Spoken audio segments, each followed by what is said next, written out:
반갑습니다. 오늘은 지난 시간에 이어서 계속해서 성경론의 역사에 대해서 생각을 좀 해보겠습니다. 우리가 이제 그 성경에 대해서 우리가 배우고 있는데요. 먼저 이제 이제 계시와 성경의 관계에 대해서 일단 좀 얘기를 했고요. 두 번째로 이제 크게 보면 이제 성경론 혹은 아니면 성경의 역사, 혹은 뭐 성경에 대한 교리의 역사에 대해서 우리가 살펴보고 있습니다. 지난 시간 살펴본 것은 이제 중세 스콜라주의 시대의 성경론, 그리고 이제 성경에 대한 그런 역사적 발전에 대해서 좀 생각을 해봤고요. 오늘 이 시간에는 이제 개신교 전통에서 성경론에 대해서 생각을 해보겠습니다. 크게 보면 이제 종교 개혁에서 시작해서 17세기 후반까지 보통 이제 이 시대를 종교개혁 이후 바로 이 시대는 이제 보통 개신교 스콜라주의 시대 뭐 이렇게 표현하기도 합니다. 왜냐하면 이제 종교개혁이라는 것은 이제 굉장히 좀 짧은 그런 역사예요. 루터가 이제 1517년에 이제 비텐베르그 성당에 95개조 경문을 붙이죠. 그러면서 이제 종교개혁이 유럽 전역으로 퍼져나가게 됩니다. 그리고 이제 한 1550년쯤 되면 이제 소위 이제 개신교 시대가 열리죠. 왜냐하면 이제 종교개혁이 성공하고, 그리고 이제 카톨릭 국가였던 유럽의 많은 나라들, 뭐 예를 들어 네덜란드라든가 뭐 영국이라든가 뭐 또 독일의 일부, 뭐 스위스 뭐 이런 데서 이제 개혁 교회가 이제 막 탄생하게 되는 거거든요. 이런 측면에서 보면 이제 소위 이제 개신교 시대가 열리게 됩니다. 근데 개신교 시대에 대해서 다시 또 이제 두 가지로 좀 세분화하면, 이제 루터의 영향을 받은 이제 독일의 일부, 그다음에 스칸디나비안 반도 위쪽을 보통 이제 루터란이라고 그러고요. 나머지 쪽을 보통 이제 개혁주의 리폼드라고 말합니다. 우리가 칼빈주의라는 말로 있는데, 이제 칼빈주의라는 말을 이제 개혁주의하고 이렇게 이제 같이 쓰는 경우도 있고 또 구분하기도 합니다. 우리 이제 칼빈주의 그러면 이제 칼빈만 딱 생각이 나기 때문에, 사실 보면 이제 역사 신학에서는 칼빈주의란 말보다는 개혁주의라는 말을 이렇게 쓰고요. 그 중에 이제 칼빈의 신학이 있는 거고, 또 칼빈의 신학을 따르는 또 흐름도 있기 때문에 뭐 그런 면에서 뭐 칼빈이 이렇게 말할 수 있지만, 사실 이제 개혁주의는 그것보다 훨씬 더 폭넓은 역사적인 그런 전망을 가지고 있습니다. 종교개혁가가 뭐 칼빈만 있는 게 아니기 때문에 수많은 그런 개혁가들이 있었고, 그들에 의해서 이제 종교개혁이 일어나고 또 개신교회가 이렇게 수립이 되거든요. 영국 같은 경우는 보면 뭐 윌리엄 틴델 같은 사람들에 의해서 이제 종교개혁의 이제 서막이 이렇게 오르게 되고요. 우리가 평상시 듣지 못했던 수많은 그런 개혁가들이 있습니다. 그것을 통해서 영국도 이제 종교개혁의 그런 영향을 받게 되고 이제 개신교 국가로 이렇게 이제 바뀌는 것이죠. 어쨌든 보면 이제 1550년쯤 되면 이제 종교개혁이 성공하고, 소위 말하는 이제 유럽의 많은 국가들이 이제 개신교 국가가 되거든요. 개신교 국가가 되고, 그러면서 한 150년 정도, 17세기 후반까지 150년 동안 이제 개신교 시대, 특별히 개신교 신학을 가톨릭 신학과 분리해서 이제 개신교 신학을 수립하는 그런 과정이 이제 있게 되죠. 보통 이때를 이제 우리가 이제 개신교 스콜라주의 이렇게 말합니다. 그 이유는 뭐냐면 종교개혁 당시는 개신교의 신학을 이렇게 수립하고 막 이런 데 있어서 주된 관심이 있는 것은 아니었어요. 할 수만 있으면 로마 카톨릭과 분리돼서 신앙의 자유를 찾는 이쪽에 이제 더 많은 포커스가 이렇게 맞춰졌다면, 이제 종교개혁이 성공을 한 다음에는 이제 로마 카톨릭과 완전히 분리가 되잖아요. 그래서 이제 개신교를 수립해야 되는 그런 이제 과제가 있었어요. 그래서 이 과제를 이제 풀기 위해서 중세의 이제 13세기 개신교의 이제 소위 스콜라주의가 열리거든요. 대표적인 토마스 아퀴나스 같은 사람들. 그래서 아퀴나스 이래로 이제 중세의 신학의 체계가 수립이 됩니다. 근데 바로 이제 이 체계를 가져와서 개신교 나름의 이제 신학의 체계를 세웁니다. 그래서 이 시대를 보통 이제 개신교 스콜라주의 이렇게 표현을 하죠. 이제 성경과 이제 종교 개혁, 그리고 또 더 나가서 개신교 시대는 되게 밀접한 관계가 있습니다. 왜냐하면 종교 개혁이라고 하는 것 자체가 솔라 스크립투라를 주장하면서 이제 시작이 되잖아요. 오직 성경. 근데 제가 지난 시간에 이야기했듯이 솔라 스크립투라라고 하는 것은 이 중세 카톨릭과 그리고 이제 이 개신교 특별히 이제 종교개혁을 이렇게 가르는 굉장히 중요한 분기점이 되는 것은 맞아요. 그래서 결국 이제 솔라 스크립트라를 주장하면서 전통과 성경을 대등하게 논다든가 아니면 이제 전통을 이 성경 위에 두려는 이 시도에 대해서 단절을 하죠. 단절을 하면서 그 우리의 신앙과 또 어떤 행습의 절대적 기준이 오직 성경뿐이다. 이제 이렇게 천명하는 것이 이제 솔라 스크립트라 합니다. 근데 이제 우리가 이제 지난 시간에 이미 살펴보았듯이 솔라 스크립트라라고 하는 원리가 종교개혁가들이 만들어낸 원리는 아니라는 거죠. 그것은 오랜 중세 전통이었어요. 사실 보면. 그래서 하나님의 말씀, 그 말씀의 절대적 권위를 인정하면서 전통을 이렇게 밑에 뒀거든요. 밑에 뒀는데 이게 이제 그 한 11세기 이렇게 넘어가면서 서서히 이제 이 전통을 이 성경과 대등하게 두거나 아니면 전통을 성경 위에 두려는 이런 시도들이 이제 있었던 것이죠. 이게 이제 중세 후기에 가면 점점 더 강해지는데 그렇다고 해서 이게 전부는 다 아닙니다. 중세 후기까지 계속해서 소라 스크립트라 원리가 계속해서 유지가 되거든요. 그래서 루터나 뭐 칼빈이나 뭐 스빙글리나 이런 사람들이 오직 성경을 주장하면서 이제 종교개혁을 시작할 때 그때 전에 없었던 무슨 뭐 새로운 개념을 발견해서 솔라 스크립트라를 주장한 것은 아니라는 것이죠. 오히려 교부와 중세를 관통하는 그런 그 신학적 흐름 속에서 왜 너희들이 과거에 그런 그 정말 그 기독교의 거의 1500년 역사 동안 내려왔던 성경의 권위를 무시하고 전통을 앞세워서 성경을 왜곡하느냐 이러면서 이제 종교개혁가들이 이제 그 종교개혁을 일으키게 된 것이죠. 이런 면에서 보면 솔라 스크립트라 원리는 이제 중세 1500년 동안 뭐 이게 그 중세 1000년 그리고 그 전에 이제 초대교회 시대가 있는데 거의 뭐 한 1500년 동안 없었던 것을 새로 만들어내거나 아니면 뭐 가톨릭이 1000년 동안 왜곡된 걸 뭐 새로 발견했거나 그런 건 아니라는 겁니다. 이제 가톨릭도 이제 1000년의 역사에서 점점 후반기로 가면 갈수록 이제 그 전통을 앞세우고 교권을 가지고 이렇게 이제 누리려는 그런 이 시대가 계속 이제 열리면서 이 부분에 대해서 이제 논쟁이 됐던 것이죠. 이런 면에서 종교개혁가들은 솔라 스크립트라를 주장하면서 이제 종교개혁을 일으킬 때 결국 그거는 이제 오랜 역사 속에 있었던 거예요. 초대교회와 그 다음에 중세를 관통하는 하나님의 말씀에 대한 절대적 권위 거기에 호소를 한 겁니다. 그래서 결국 성경을 기초로 해서 우리가 잘못되고 왜곡된 것을 고쳐야 된다. 그중에 이제 가장 큰 문제는 이제 교회론의 개혁이거든요. 그래서 교황이 이 교회의 수장이 되고 또 그러면서 심지어 이제 국가까지도 이제 교황 앞에 다 무릎을 꿇잖아요. 이런 것 자체에 대해서 의문을 제기한 거죠. 이게 교회가 뭐냐? 성경적 교회. 물론 여기에는 이제 구원론에 굉장히 중요한 영향을 미칩니다. 이제 중세의 이 구원론도 나중에 제가 좀 더 얘기를 하겠지만 칭의론도 보면 그래요. 칭의론도 보면 카톨릭적 칭의론이 이제 보면 이단계적 칭의론인데 그럼 뭐 중세 1000년 동안 다 이단계적 칭의론이 그건 아니거든요.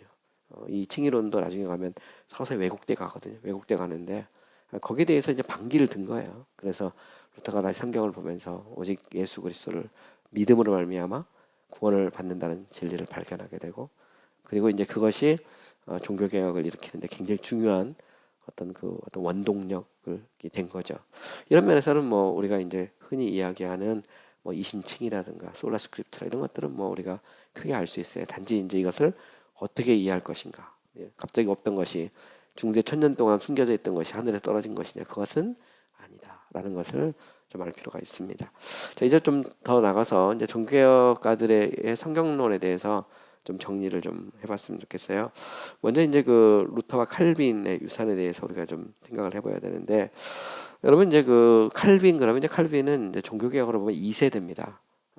처음 이제 종교개혁을 일으켰던 1세대는 루터나 츠빙글리나 부처 같은 사람이죠. 루터는 이제 뭐 당연히 이제 독일 비텐베르그에서 이제 종교개혁을 일으켰고요. 츠빙글리 같은 경우는 이제 그 쭈리히 스위스 쭈리히에서 이제 종교개혁을 일으켰고 부처는 이제 신성로마 제국의 이제 그 스트라스부르크 지금은 이제 프랑스 영인데 스트라스부르크에서 이제 마틴 부처 같은 경우는 이제 종교개혁을 일으켰다가 나중에 옥스퍼드에서 강의하기도 합니다. 어쨌든 보면 이제 그 이런 루터나 츠빙글리나 부처 같은 경우는 이제 1세대라고 그러죠. 1세대인데 여기서 이제 우리가 한 가지 알아야 될 건 뭐냐면 이런 종교개혁가들 초기 종교개혁가 루터나 츠빙글리나 부처 같은 사람들은 사실 보면 그 중세 후기의 성경관과 충돌하긴 한 거예요. 왜냐면 중세 후기에 보면 왕권이 그 교황권이 강화되면서 점점 이제 그 교황의 말, 그죠? 여기에 이제 더 성경보다 더 무게를 두는 그 사상들이 나타나기 시작한 거거든요. 그래서 결국은 이제 그 교회가 이 성경 위로 올라가는 뭐 이런 이제 그 이렇게 나왔는데 여기에 대해서 이제 충돌한 거죠. 갈등하고. 그러면서도 이들은 하지만 없었던 것을 만드는 것이 아니라 오히려 초대교회 시대부터 시작해서 쭉 내려오던 성경의 절대적 권위, 중세 시대를 관통했던 이제 거기에 호소해서 그들은 이제 오직 성경이라고 하는 이 성경관을 이제 수립하게 됐다는 것입니다. 이런 면에서 보면 이제 그 연속성이라는 게 뜨는 거죠. 컨티뉴어티가 있어요. 그래서 갑자기 뭔가 막 새로운 것이 뚝 떨어진 것은 아니고 오랜 역사 속에서 체계가 잡힌 것들을 정리한 그런 측면이 있다는 것입니다. 특별히 이제 그 우리가 그 이 종교개혁과 이제 특별히 중세 후기 보통 우리가 이제 14세기, 15세기 같이 겹치 15세기, 이제 16세기 중반에 이제 그 종교개혁 초중반에 이제 종교개혁 시대인데 보면 보통 그 역사를 보면 그렇습니다. 이제 동로마 제국이 무너지면서 당시 이제 그 이 콘스탄티노플에 있던 수많은 그 고전들, 성경의 사본 뭐 이런 것들이 이제 이 로마로 옮겨오거든요. 그러면서 유럽 전역에 퍼지는데 사실 보면 그 이제 르네상스의 시작이죠. 르네상스는 거의 자체가 한 14세기서부터 시작이 되거든요. 보면 이제 그때가 여기가 시작이 되는데 그 중세 후기를 보면 이미 이제 사본이나 원어 이런 데에 대한 이제 관심들이 카톨릭 안에서도 막 일어나고 있었어요. 보면 그래서 이제 더 이상 이제 라틴 벌게이트에 대한 절대적 신뢰 이게 이제 무너지게 되죠. 그러면서 이제 그 성서 원어나 아니면 또 사본에 대한 어떤 관심 이런 것들이 이제 점점점 이렇게 커진 겁니다. 커져요. 커지면서 자연스럽게 이제 성경관에서 이제 의문을 품은 거죠. 특별히 이제 이 라틴 벌게이트에 대한 어떤 절대적 신뢰나 혹은 아니면 전통을 통해서 성경을 자꾸 보려는 이 측면에 대해서 이제 문제를 제기하게 되고 결국 이제 종교개혁가들의 이제 성경관에 어떤 이제 변화가 일어나게 되는 것이죠. 옛날에는 무조건 그 이 라틴 벌게이트만 믿었지만 이제는 이제 원어로 성경을 보기 시작한 거예요. 헬라어나 히브리어로 성경을 보다 보니까 이게 지금 뭔가 문제가 있다라는 것을 이제 알게 된 것이죠. 이러면서 이제 결국 그 이 중세의 그런 이 뭐라 할까요? 그 전통을 자꾸 성경 앞에 두려는 중세 후기적 그 어떤 흐름에 대해서 이제 반론이 제기됐다. 여기에 대해서 이제 제가 요약을 이렇게 해놓은 거고요.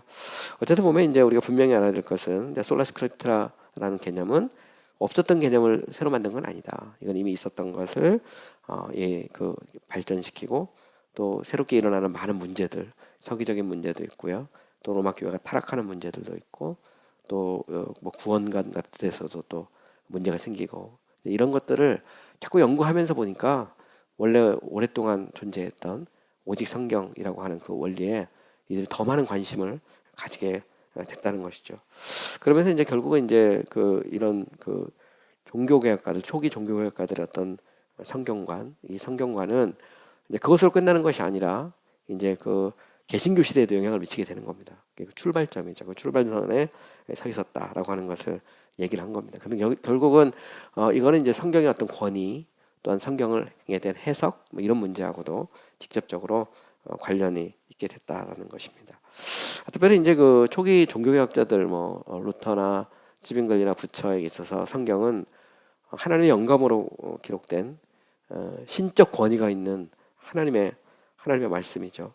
그리고 이제 신학의 무한 규칙 이런 면에서 보면 이게 뭐 중세적 성경관과 다르지 않아요. 중세 신학자들도 성경을 정확무한 하나님의 신적 권위가 있는 말씀으로 봤거든요. 이런 면에서 보면 이제 초기 종교개혁자들과 그다음에 중세 신학자들이 다르지 않다. 또 더 나가서 이제 이 전통이나 교회의 어떤 교권, 메지스테리움이라고 그러는데 이런 어떤 교회의 그런 교권과 관련해서 이제 중세 후기에 이제 로마 카톨릭의 문제점들을 이제 막 지적하기 시작한 거죠. 이러면서 이제 종교개혁이 일어나는 건데 여기서 굉장히 중요한 한 가지 사실이 있어요. 그건 뭐냐면 종교개혁이라고 하는 것이 우리는 이제 그 이 솔라 스크립트라라는 게 이제 종교개혁의 절대적인 원리 중에 하나인데, 이 절대적인 원리인 이 솔라 스크립트라라고 하는 것이 이, 이 솔라 스크립트라를 그 이들이 이게 주장하면서 이제 종교개혁이 일어날 때 그들의 관심은 성경관의 변화는 아니라는 거예요. 이제 이게 이제 되게 중요한 그런 포인트입니다. 그러니까 그들은 새로운 성경관을 만든 건 아니에요. 그러니까 솔라 스크립트라는 원래 중세적인 성경관이에요. 그 자체가 보면 물론 이제 전통과 교회와 관계를 판단할 때 그때는 이제 다른 해석이 가능하죠. 물론 뭐 중세의 신학자들이라서 다 그렇게 본 것도 아니기 때문에 이게 이제 제가 그 보면 하이커버만이 분류한 건 전통 1과 전통 2로 이렇게 소개를 했잖아요. 그래서 원래 이제 전통 1과 전통 2가 같이 간단 말이에요. 중세 후기까지. 초기 종교학가들은 전통 2를 벌리고 전통 1만 주장, 이쪽으로 가야 된다. 이게 주장한 겁니다. 이런 면에서 이제 이 성경관으로만 보면 하나님의 어떤 절대적인 영감받은 말씀, 이런 그 이 성경의 어떤 절대적 권위에 있어서는 뭐 중세의 신학자들이나 루터나 칼빈, 쭈빙글이나 부처나 뭐 차이가 없다라는 것을 우리가 좀 알면 도움이 되겠습니다.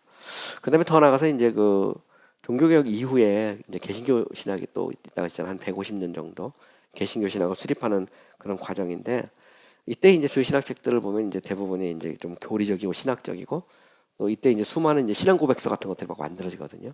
이제 고백적인 어떤 성격을 갖고 있어요.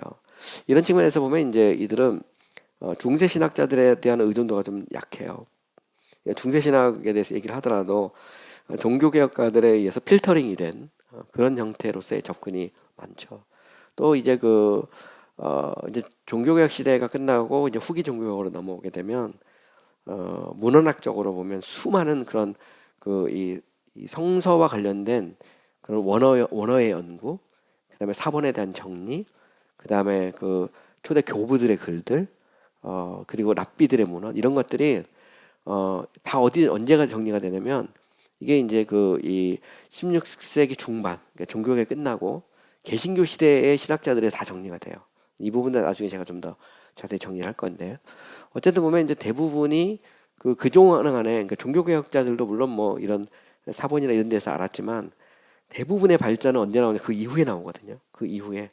그래서 이제 개신교 시대의 신학자들에게는 종교개혁자들보다 훨씬 더 풍성한 그런 그 어떤 문헌학적인 자료들을 갖고 있었어요. 근데 이런 측면에서 보면 어떻게 보면 좀 발전적인 측면도 있고 약간 좀 어떤 차별성도 있습니다. 그러나 이제 그럼에도 불구하고 성경의 절대적 권위, 솔라 스크립트라 뭐 이런 부분들에 있어서 이렇게 차이가 없이 쭉 이렇게 내려오게 되는 것이죠. 또 이제 좀 더 나중에 가서 얘기하겠지만 성경 문자적 해석 같은 경우도 마찬가지입니다. 이건 이미 이제 알버트 더 그레이시나 토마스 아퀴나스부터 시작해서 중세를 관통하던 것이 종교개혁자들을 통해 후기 종교개혁자들 이렇게 쭉 이어오는 그런 거대한 흐름이 있어요. 물론 이제 꼬아드리가에 있어서는 약간 이제 견해를 좀 달리하지만, 그러나 성경의 문자적 해석이 성경의 유일하고 참된 의미다라는 가장 그 중요한 원리가 이제 수립이 되거든요. 이거는 이 종교개혁과 후기 종교개혁을 관통하는 굉장히 중요한 원리로서 역할을 한다라는 것을 좀 생각하면 도움이 되겠습니다. 먼저 이제 우리가 그 종교개혁자들, 특별히 초기 종교개혁자 중에서 제일 먼저 생각해 보려는 사람은 이제 루터죠. 루터. 마르틴 루터는 뭐 여러분들이 뭐 신학을 하지 않은 사람이라도 종교개혁 그러면 이제 루터와 칼빈 이렇게 이야기를 합니다. 루터는 이제 그 비텐베르그의 이 대학의 신학과 교수였어요. 교수였고, 우리가 또 알아야 될 게 뭐냐면 우리는 이제 보통 그 신학자 그러면 우리는 이제 조직 신학을 자꾸 생각을 해요. 성서 신학과 별개로 생각하지만 사실 루터는 이제 성서 신학자죠. 엄밀히 말해서. 그래서 루터가 시편, 히브리서, 그다음에 갈라디아서 이런 걸 주석하면서 종교개혁을 일으키거든요. 성경을 자꾸 연구하다 보니까 이게 지금까지 그 주장했던 로마 가톨릭의 구원관이라든가, 특별히 이제 루터는 이제 그 중세 후기에 이 스코투스적인 프란치스칸 어거스틴파 쪽의 영향을 받거든요. 근데 보면 이제 이 구원가 같은 것을 왜곡이 돼가지고 이제 이 하나님의 은혜와 행위를 이렇게 섞는 뭐 이런 측면이 등장하는데, 이거 가지고 굉장히 오랫동안 루터가 고민을 했어요. 그러다가 그게 아니다. 오히려 오직 믿음으로 말미암아 산다는 소위 이제 이신칭의 개념을 수립하게 되죠. 근데 루터가 95개조 경문을 붙일 때만 해도 이 부분이 명확하지 않았어요. 루터는 원래 이제 95개조 경문은 다 교회론과 관련된 겁니다. 주로 이제 교황권의 잘못이나 뭐 혹은 면죄부나 이런 것들에 대한 비판이었지, 루터가 이제 교회론의 문제를 본격적으로 제기하면서 시작한 것은 아니었고요. 근데 당시 로마 카톨릭의 주된 관심도 교권에 있었어요. 사실 보면 그들이 뭐 루터의 막 이신칭에 뭐 관심을 가져가지고 막 반대한 건 아니고, 루터는 사실 보면 이제 교권에 대한 도전이거든요. 더 이상 교황이 의미가 없다 그러니까 적그리스도까지 가는 건데, 결국 보면 이게 이제 도저히 받아들일 수 없는 거죠. 그래서 결국 이제 핍박을 하게 되고, 루터가 이 세 번의 사형 선고를 받았다 그러거든요. 한 번은 이제 로마 교황청에서 받았고, 한 번은 이제 이제 원래 신성로마 제국에 속해 있는 비텐베르그 쪽에 속해 있는 그쪽에서 한 번 받았고, 왕한테 받았고, 또 한 번은 이제 루터가 속해 있던 교단에서도 받아요. 보면 그 당시 파면은 곧 사형이거든요. 따지고 보면 세 번의 이 파면을 당하죠. 그러면서 이제 루터를 죽여도 아무 죄가 되지 않는 뭐 그런 이제 상황까지 되는데, 어쨌든 보면 이제 루터는 이제 성서 신학자면서 동시에 이제 신학적인 글들을 이렇게 많이 썼어요. 이런 면에서 이제 루터교 신학의 어떤 토대를 놓는 굉장히 중요한 인물이죠. 사실 보면 이제 루터와 칼빈의 신학을 비교하면 뭐 엄청난 차이가 나는 건 아닙니다. 종교학자들의 신학이 다 그렇거든요. 누구나 보편적으로 인정하는 정통주의적인 그런 이 신학관을 가지고 있어요. 물론 아주 세부적으로 들어가면 뭐 조금씩 차이가 날 수 있지만, 나중에 보면 이제 루터교와 이 개혁교회의 그런 일치 신조 같은 걸 만들 때 보면 다 똑같은데 한 가지 정도만 조금 차이가 있다, 이런 정도. 주로 이제 교회론에서 성찬론 같은 거, 이런 부분에 좀 차이가 있다 해서 나온 거고요. 크게 보면 이제 이 루터는 칼빈의 신학하고 비교할 때 무슨 막 우리가 생각하는 막 엄청나게 차이가 있거나 그런 건 아니라는 걸 알 수 있고요. 또 영국의 종교개혁이 일어났을 때 영국이 초창기에는 루터 영향을 많이 받습니다. 루터 영향을 많이 받고요. 나중에는 이제 칼빈 신학도 같이 들어오게 되고, 그래서 이제 폭넓게 그 종교개혁자들의 신학이 두루두루 영향을 미쳐요. 그래서 마틴 부처나 피터 만타 버밍가 이런 사람들도 다 영향을 미치거든요. 영향을 미치기 때문에 너무 하나만 이렇게 포커스를 보는 것은 조금 위험하다 생각이 되고요. 어쨌든 보면 이제 루터의 성경관 그러면 루터는 뭐 당연하죠. 루터는 이제 중세적인 교육을 받은 사람입니다. 루터가 어거스틴 수도원에서 이제 수도사였거든요. 수도사. 그래서 하루에 막 8번씩 미사 드리고 막 이랬던 이 수도원의 수도사였습니다. 그래서 중세적 교육을 받았고요. 이미 이제 루터가 있던 그 수도원에 굉장히 훌륭한 도서관들이 있었어요. 그래서 이 도서관이 있어가지고 중세의 수많은 책들을 이제 루터가 섭렵하고, 또 신학교 교수였거든요. 그래서 이제 루터는 이제 신학자죠. 그러면서도 당시는 이제 우리가 항상 알아야 될 게 뭐냐면 학자와 목회자가 구별되어 있는 게 아니에요. 그래서 비텐베르그 안에도 교회가 있거든요. 그래서 루터는 그 비텐베르그 교회에서 늘 이렇게 설교를 했습니다.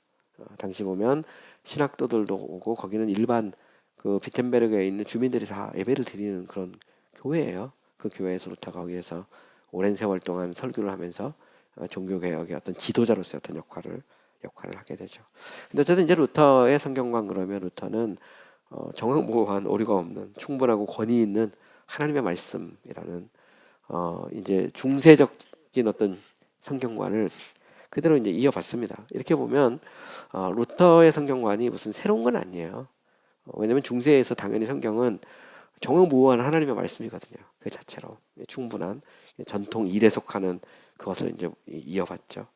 또 이제 루터는 이제 성경 전체가 그리스도를 증거하는 것으로 봤어요. 그리고 구약 또한 모형론적으로 그리스도를 증거하는 것으로 봤죠. 이거는 이제 사실 중세도 마찬가지입니다. 중세의 성경은 아케나스나 우리가 이미 살펴보았던 그런 대표적인 중세 신학자들도 그들이 성경을 모형론적으로 성경을 해석했거든요. 그래서 구약이라는 것은 앞으로 오실 그리스도를 상징하는 거고, 신약은 이미 오신 그리스도를 증거하는 것으로 봤거든요. 이건 루터도 똑같아요. 그리고 개신교 신학자들도 같습니다. 지금 우리도 같아요. 우리도 구약과 신약을 가지고 설명할 때 보면 항상 우리는 구약은 준비하는 거잖아요. 오실 그리스도에 대한 증거고 언약이고 약속이고, 신약은 이미 오신 그리스도에 대한 성취거든요. 그 약속의 성취가 이제 신약이잖아요, 보면.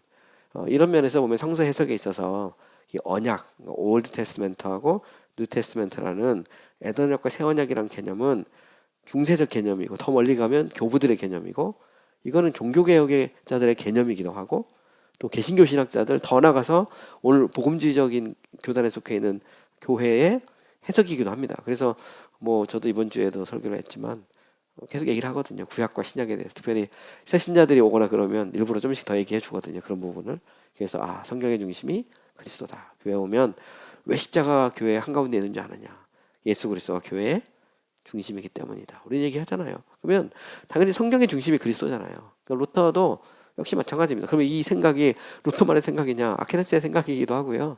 중세 후기 카톨릭 신학자들의 생각이기도 합니다. 이런 면에서 보면 해석학적으로나 교리적인 측면에서 보면 차이가 없어요. 그리스도 중심적으로 성경을 이렇게 해석하는 것이죠. 단지 좀 차이가 있다면 이제 그 루터는 이게 정경론에 있어서 이제 좀 생각을 해봐야 되는데, 우리가 뭐 그런 얘기 많이 하잖아요. 루터가 이 야고보서를 지푸라기 서신이라고 했다. 예. 근데 우리가 한 가지 알아야 될 거는, 루터가 성경의 어떤 절대적 권위를 부인한 거냐, 그렇지 않아요. 루터는 이런 면에서 중세 신학자들과 똑같습니다. 그들에게 있어서는 성경은 절대 무한 하나님의 영감받은 말씀이에요. 그건 변하지 않습니다. 변하지 않아요. 나중에 이제 전통 가지고 이제 이거 가지고 싸움을 한 거지, 성경관 자체를 갖고 싸움한 건 아니에요.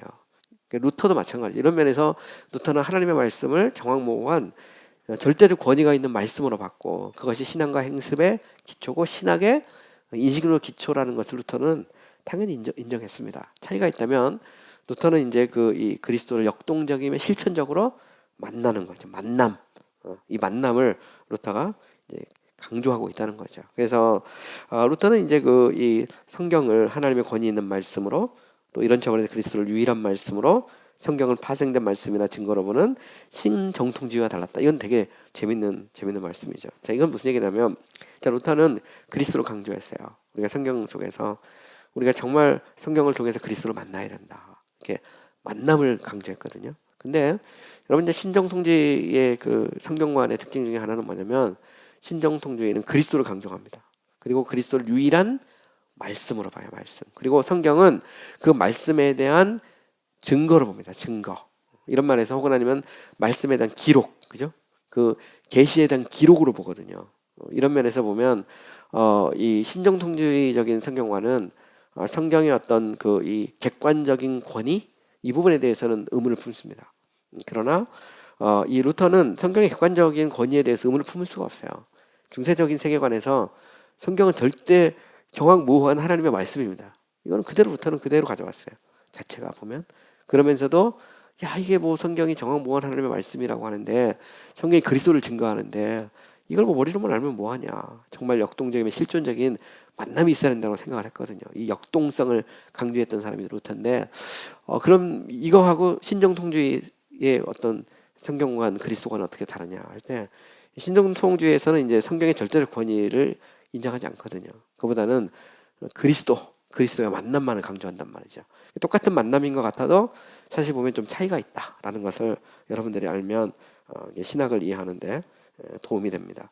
또 이제 루터는 이제 칼빈과 불링거와 혹은 아니면 다른 개혁자들과 마찬가지로 말씀을 영원하고 본질적인 말씀과 성육신하신 말씀과 복음의 선포를 구분했다. 나중에 이제 제가 이제 다시 이제 조신학적인 주제를 가지고 다시 좀 더 세분화해서 이제 좀 가르칠 텐데, 어쨌든 보면 이제 이 종교개혁자들은 말씀, 그러면 그죠? 우리가 기록된 말씀으로서 성경이 있고요. 그다음에 본질적 말씀으로서 그리스도가 있고, 그다음에 선포된 말씀으로서 설교, 이런 게 있잖아요. 선포된 말씀, 이걸 이제 인정을 했다는 그런 말이거든요. 여기에서 어쨌든 루터는 기록된 말씀, 그다음에 본질적 말씀, 선포된 말씀, 이걸 인정하는 겁니다. 종교개혁자들은 다 똑같이 인정을 해요. 이게 이제 바르트나 신정통주의자 쪽으로 오면 기록된 말씀으로서 성경의 권위에 대해서 문제를 품죠. 왜냐하면 이제 이미 이제 비평학이 본격적으로 들어오게 되면서 성경이 정확한 역사적인 어떤 기록이나 그게 아니라는 생각들을 자꾸 하게 되거든요. 그래서 성경관에 있어서 전통적인 성경을 안 받아들이죠. 하지만 이제 루터 같은 경우는 전통적인 성경관에 서 있는 겁니다. 이제 초대교회 이래부터 계속해서 내려오는 정황무한 하나님의 말씀. 그 말씀 자체가 객관적인 그런 하나님의 말씀으로 인정하는 거거든요. 오늘날 우리는 어떠냐 할 때 우리는 21세기를 살고 있는데 적어도 복음주의 전통에 있는 사람은 성경은 정황무한 하나님의 말씀이라고 우리는 믿죠. 객관적으로 그것을 받아들이면 성경의 권위를. 왜냐하면 성경이 하나님의 성령으로, 그죠? 하나님의 영감으로 기록된 책이기 때문에 그렇습니다. 이런 면에서 보면 루터나 그 다음에 그 토마스 아퀴나스나 혹은 그 뒤에 나오는 뭐 청교도 신학자들이나 뭐 차이가 없죠. 차이가 없습니다. 이런 부분에선 차이가 없다는 것을 우리는 알 수가 있고요. 자, 어쨌든 보면 이제 이 루터는 이제 이미 제가 이야기를 했는데 성경을 하나님의 계시던 말씀으로 그리스도를 하나님의 계시의 성취, 그죠? 성취로 보았다. 그리고 이런 차원에서 모든 성경을 그리스도를 증거하는 것으로 봤다, 이런 말입니다. 이것은 결국 이제 에더냐과 세원냐, 그리스도 중심적으로 성경을 해석했다라는 것입니다. 여기에 대해서 이제 발트 같은 경우는 이제 그리스도를 말씀으로 봤고요. 그리고 이제 이 궁극적이며 또 궁극적으로 제한된 의미에서 하나님의 계시로, 또 성경을 계시로서가 아니라 파생된 의미에서의 말씀으로 봤어요. 이게 이제 바르트와 루터를 이렇게 비교하는 거거든요. 왜냐면 이제 자꾸 루터와 바르트를 이렇게 동일시하려는 그런 신학적인 그런 해석들이 자꾸 있어요. 그래서 종교학자 중에서 특별히 대표적으로 루터는 그리스도의 만남을 강조했다. 그런데 이제 후기 종교개혁, 개신교 신학자들에게 있어서는 그들은 성경을 만남으로 보지 않고 성경 그 자체에 객관적 계시만 인정했다는 거예요. 이래서 심지어는 뭐라고 나오냐, 페이퍼 pop이라는 것도 있습니다. 종이 교황. 그래서 성경의 절대적 권위를 인정하는 것은 또 다른 교황을 만드는 것이다, 이렇게 주장을 했거든요. 신정통주의 쪽에서는. 그래서 말씀, 그러면 말씀은 그리스도가 말씀이라는 거죠. 태초에 말씀이 계시라는 것처럼 그리스도가 말씀이고 성경은 그 말씀에 대한 증거나 기록이다, 이렇게 주장한 겁니다. 그리고 정말 성경을 통해 주님을 만날 때 비로소 말씀이 되는 거죠. 이런 면에서 이 말씀의 어떤 주관성, 그죠? 이 주관적인 어떤 쪽을 이렇게 강조를 했거든요. 이런 면에서 이제 보면 루터와 그리고 또 이 바르트의 어떤 차이 같은 것들을 볼 수 있는데, 어쨌든 이제 이 바르티안 쪽에 있는 사람들은 루터를 자꾸 잡아당겨서 오히려 이제 후기 종교 개신교 신학자들을 비판할 때 써요. 원래 루터는 주관적이라는 겁니다. 성경관 자체가. 하지만 루터의 그런 책들을 읽어보면 어렵지 않게 루터는 하나님의 말씀의 절대적 권위를 인정하고 있다는 거죠. 그거는 뭘 보면 금방 알 수 있냐, 루터 자체가 중세 사람이거든요. 우리 이제 중세 시대 그러면 우리는 자꾸 이 종교개혁과 중세를 어떤 지성사적 관점에서 보면 자꾸 단절로 보는 경향이 있어요. 하지만 중세는 언제까지 가냐면 거의 17세기 거의 후반, 그러니까 계몽주의가 일어나고 이성의 시대가 일어나기 전까지 거의 중세적 사고가 유럽은 계속 지속됐거든요. 물론 새로운 운동도 막 일어나죠. 르네상스나 이런 것들에 의해서 새로운 어떤 전통이나 이런 것들도 일어나지만, 그럼에도 불구하고 큰 흐름에서 보면 유럽의 대학들은 17세기 후반까지는 중세대학이에요. 거의 중세대학입니다. 중세적인 어떤 패러다임에서 움직이고 있는데, 루터는 당연히 중세적인 사고 속에서 성경의 절대적 권위를 강조하거든요. 바로 그것을 기초로 해서 종교개혁을 일으킨 겁니다. 근데 이 정황무한 하나님의 말씀에 기초해서 볼 때 전통을 성경 위에 올려놓는 것 자체가 잘못됐다, 이렇게 주장을 한 거거든요. 이런 면에서 보면 성경의 절대적 권위를 인정한 것이죠. 근데 왜 그러면 자꾸 사람들이 이 바르트를 중심으로 루터를 보려고 하느냐? 그것은 이미 어떻게 보면 이미 성경관에 거대한 변화가 일어나거든요. 그러니까 이 계몽주의 이래로 비평학이 발달하면서 사람들이 이제 더 이상 성경을 어떤 믿음의 대상으로 보지 않고 어떤 의심의 대상이나 어떤 오류가 있는 어떤 하나님의 어떤 계시 말씀으로 보기 시작하면서 엄청난 변화가 있는 겁니다. 근데 자꾸 어떻게 보면 이제 계몽주의 이후에 일어났던 18세기, 19세기, 혹은 20세기적 관점에서 자꾸 이 루터를 다시 보려고 하는 거죠, 이렇게. 그러다 보니까 이제 수위 말하는 이제 아나크로니스틱한 일어나는 거, 시대착오적인 그런 이제 오류가 일어나는 겁니다. 그러나 루터 그 자체로 보면 루터는 중세적인 성경을 갖고 있었다는 거죠. 성경의 객관적 권위를 인정하면서도 또한 그 말씀이 증거하는 중심으로서 본질적 말씀으로서의 그리스도를 강조했던 사람이 루터고, 단순히 그냥 성경의 어떤 그런 절대적 권위만 주장한 게 아니고 성경을 통해서 그리스도의 만남, 체험, 이런 것들에 대해서 저는 정말 많은 관심을 가지고 있었다라는 것을 알 수가 있죠. 또 한 가지 더 하나 알아야 될 것은 뭐냐면 이제 그 루터가 가지고 있는 성경관 중에 소위 정경관이 있어요. 정경, 그죠? 우리가 이제 뭐 야고보서를 지푸라기 서신이라고 했다. 이게 이제 계속해서 논란이 되는데, 우리가 한 가지 알아야 될 게 뭐냐면 정경이라는 것은 중세 시대는 정경이 확장되질 않았어요. 외경까지 포함해서 상당히 폭넓은 정경관을 가지고 있었거든요. 근데 이 정경관은 언제 이게 이제 무너지냐면 결국 그 이 종교개혁이 성공하고 그러면서 개신교회가 수립되는 과정 속에서 성경의 사본들, 초대교회 문헌들 이런 것들을 비교해서 연구를 하기 시작해요. 본격적으로. 그러면서 이제 정경에 왜 우리가 알고 있는 66권 외에 외경들이 문제가 있다는 사실을 발견하면서 그거를 배제시키거든요. 그리고 신앙고백서에 그것을 천명합니다. 영국 역사에 보면 웨스트민스터 신앙고백서에 보면 정경 목록이 나와요. 66권이. 나머지 외경은 영감받은 하나님의 말씀이 아니다. 이렇게 됐어요. 근데 이건 언제 일어난 거냐면 종교개혁이 성공하고 난 다음에 일어난 겁니다. 루터는 아직 정경관이 확정되지 않은 상태에서 활동하던 사람이에요. 그렇기 때문에 루터는 그 이 정경관에 있어서 비교적 자유로운 편이었어요. 그래서 이 정경 속에 특별히 신약성경 안에서도 보면 이거는 이제 그 호모 로구메나와 안틸레고메나로 이게 분리했는데, 이 말은 정말 의심의 여지가 전혀 없는 책과 그래도 조금 뭔가 이렇게 엔티를 걸 수 있는 야고보서 같은 경우, 이게 좀 보면 야 이게 갈라디아서 로마서하고 좀 조화를 못 이루는 게 아니냐 이런 이제 고민을 할 수 있었던 거죠. 그러나 그렇다고 해서 루터가 하나님의 말씀으로 쓰였던 절대적 권위인 성경을 부인한 건 아니라는 겁니다. 근데 루터가 또 보면 이제 독일어로 이제 성경을 번역하잖아요. 성경도 번역하고 또 루터 자체가 이제 그 르네상스적인 영향을 칼빈이나 에라스무스보다 훨씬 덜 받았지만 그럼에도 불구하고 이 성경을 연구하던 사람이거든요.